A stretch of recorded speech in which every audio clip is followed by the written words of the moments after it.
अपना दल के संस्थापक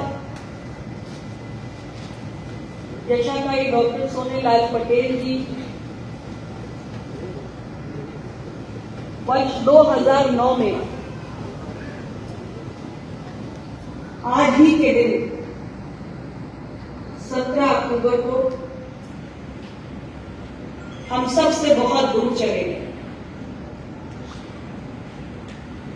और आज 15 वर्ष हो चुके हैं। इतने वर्षों में एक क्षण भी ऐसा नहीं गया जब उन्होंने एक विचार के रूप में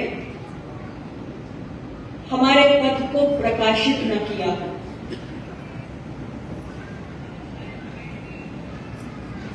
एक ऐसी शख्सियत जिन्होंने अपना पूरा जीवन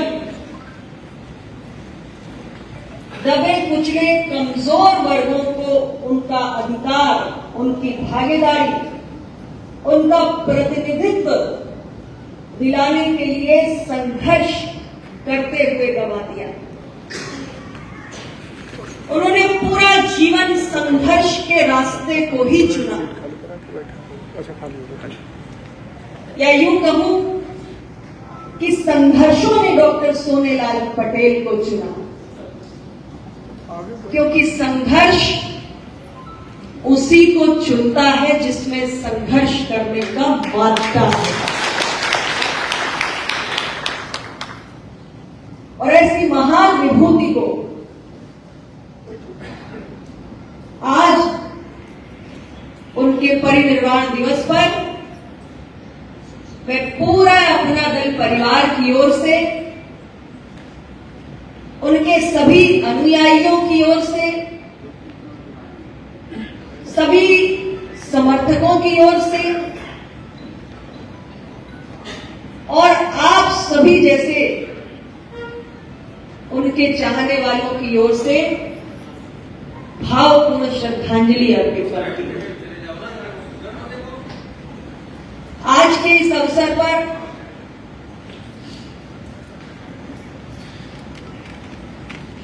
इस मंच पर विराजमान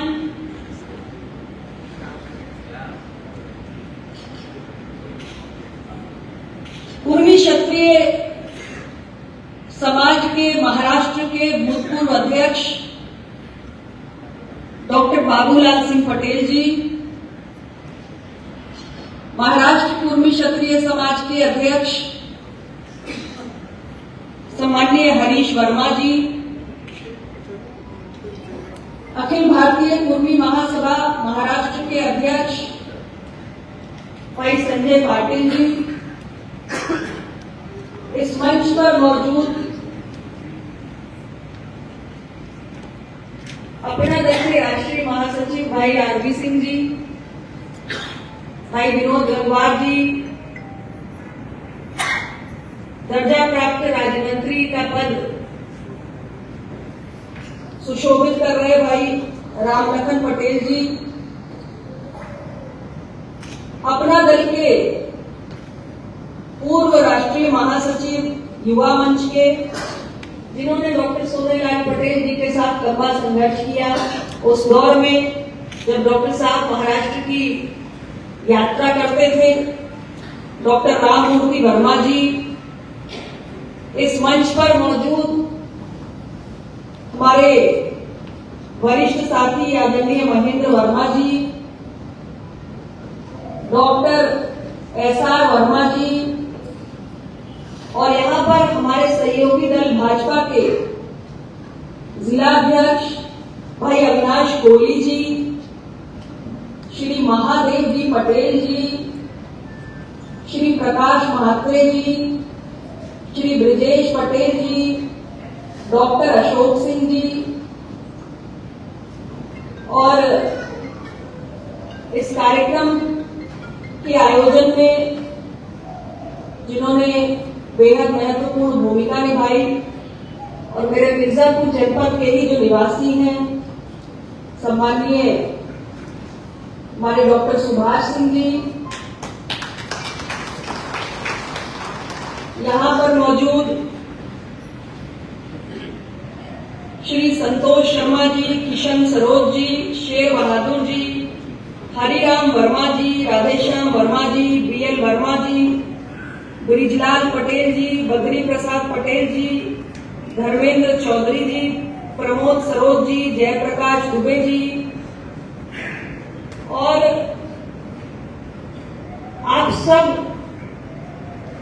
जो मंच के समक्ष उपस्थित हैं, सभी बड़े बुजुर्ग, सभी हमारी माताएं बहनें, सभी नौजवान साथी, आप में से बहुत सारे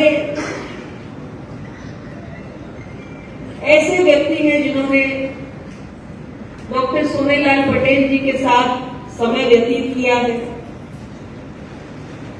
उनसे जुड़े रहे हैं, उनसे परिचित हैं, उनसे कभी मिले हैं, उनसे कभी संवाद किया है। बहुत सारे ऐसे भी व्यक्ति हैं जिन्होंने शायद दूर से ही एक व्यक्तित्व के रूप में उन्हें कभी जाना होगा। आप में से कुछ लोगों से मैं परिचित हूं, कुछ लोगों से नहीं भी हूं, लेकिन आज इस अवसर पर मैं हर व्यक्ति का पूरे अपना दल परिवार की ओर से हृदय से आभार व्यक्त करना चाहती हूं, जो डॉक्टर सोनेलाल पटेल जी को श्रद्धांजलि देने के लिए अपना अमूल्य समय निकालकर यहां पर उपस्थित हुए।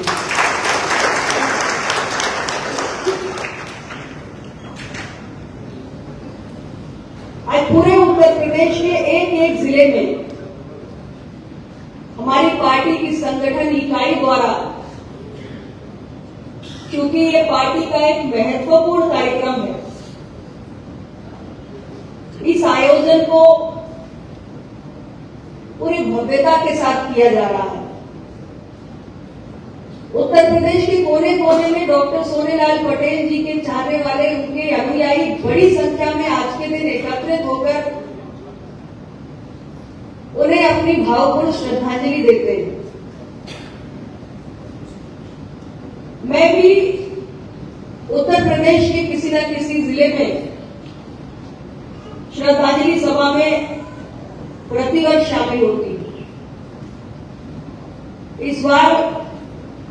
मेरा सौभाग्य रहा कि उत्तर प्रदेश की धरती से बाहर आकर महाराष्ट्र की धरती पर आप सबके बीच और आप सबके साथ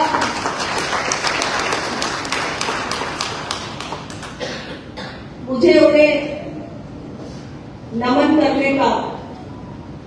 अवसर मिला है। आज का ये दिन हम सभी के लिए एक भावपूर्ण क्षण होता है। हमारे मन में भावनाओं का ज्वार उमड़ता है। हमें बार बार स्मरण होता है कैसे सन 1995 में डॉक्टर सोनेलाल पटेल जी ने अपना दल रूपी संघर्षों की यात्रा को प्रारंभ किया और अपने जीवन के 14 लंबे वर्ष 2009 तक, जब तक उनकी सांसों से उनका नाता नहीं टूटा, वो एक एक क्षण अपना दल के उद्देश्य के प्रति समर्पित होकर कार्य करते रहे। अपने गठन के साथ ही अपना दल ने समाज के दबे कुचले वर्ग के लिए संघर्ष किया, आवाज उठाई और डॉक्टर सोनेलाल पटेल जी का एक कारवां सामाजिक न्याय की विचारधारा को लेकर आगे बढ़ा। डॉक्टर सोनेलाल पटेल जी की यह सोच थी कि भारत दुनिया का सबसे बड़ा लोकतंत्र है, दुनिया का सबसे सशक्त लोकतंत्र है और इस लोकतंत्र को और सशक्त करने के लिए ये आवश्यक है कि लोकतंत्र के सभी स्तंभों में विधायिका, न्यायपालिका, कार्यपालिका और यहां तक कि मीडिया लोकतंत्र के इन चारों स्तंभों में जो भारत की आबादी का बड़ा हिस्सा है, जिसमें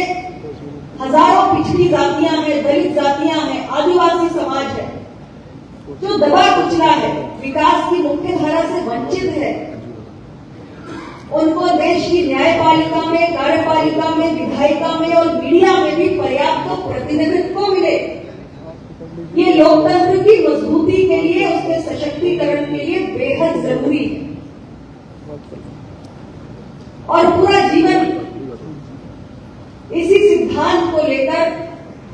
न केवल उत्तर प्रदेश अपितु देश के अन्य प्रदेशों में भी, मध्य प्रदेश, महाराष्ट्र, छत्तीसगढ़, बिहार, झारखंड, सभी राज्यों में भ्रमण करते रहे और सामाजिक न्याय की विचारधारा की अलग जगाते रहे। आज मैं आप सबके बीच हूं और आप इतनी बड़ी संख्या में उपस्थित हैं, तो इसका यही कारण है कि डॉक्टर साहब ने उन 14 वर्षों में एक बहुत बड़ा समय महाराष्ट्र की धरती पर भी सामाजिक न्याय की विचारधारा को आगे बढ़ाने के लिए समर्पित किया। डॉक्टर साहब के जाने के बाद से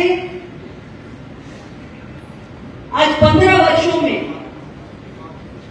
हमने उनके बताए हुए मार्ग को कभी नहीं छोड़ा और न ही उनके सिद्धांतों, उनके आदर्शों, उनकी विचारधारा से कोई समझौता किया। अपना दल के एक एक कार्यकर्ता ने सामाजिक न्याय की विचारधारा के प्रति संकल्पबद्ध होकर कार्य किया और आज हम उत्तर प्रदेश की विधानसभा से लेकर देश की संसद तक में अपना दल के नीले केसरिया परचम के साथ और डॉक्टर सोनेलाल पटेल जी के विचारों के साथ उत्तर प्रदेश की विधानसभा में हमारे 13 निर्वाचित सदस्य हैं और संसद में अपना दल की प्रतिनिधि के रूप में मैं स्वयं माननीय प्रधानमंत्री श्री नरेंद्र मोदी जी के मंत्री परिषद की सदस्य और मुझे प्रसन्नता है कि जिस सरकार का मैं अंग हूं, उस सरकार ने पिछड़े वंचित समाज के हक में एक नहीं अनेक फैसले लेने का काम किया।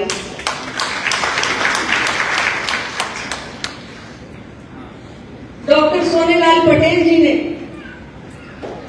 पिछड़े वंचित समाज के लिए संघर्ष का जो रास्ता दिखाया, उस पर चलते हुए हमने निरंतर उनके हक से जुड़ा हुआ जो भी विषय है उसे उत्तर प्रदेश की विधानसभा से लेकर देश की संसद में उठाने का काम किया। हमारी पार्टी निरंतर भारत सरकार में पिछड़ा वर्ग मंत्रालय गठित कराने के लिए आवाज उठा रही है।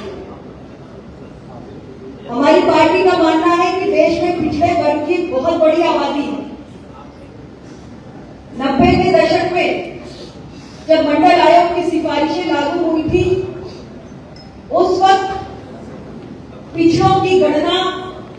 52% के करीब की गई थी। आज इतने वर्षों में देश की आबादी कई गुना बढ़ गई, 140 करोड़ से अधिक आबादी है। आने वाले कुछ वर्षों में 2047 तक हमारे देश की आबादी 167 करोड़ तक पहुंच जाएगी। जैसे जैसे देश की आबादी बढ़ रही है, पिछड़ा वर्ग की आबादी भी बढ़ रही है और इसलिए इतनी बड़ी जो पिछड़ा वर्ग की आबादी है, उनके बहुत सारे मसले हैं और उन मसलों के समाधान के लिए सरकार का ध्यान उस पर केंद्रित हो सके, इसके लिए भारत सरकार में एक अलग पिछड़ा वर्ग मंत्रालय बन सके, इसके लिए हमारी पार्टी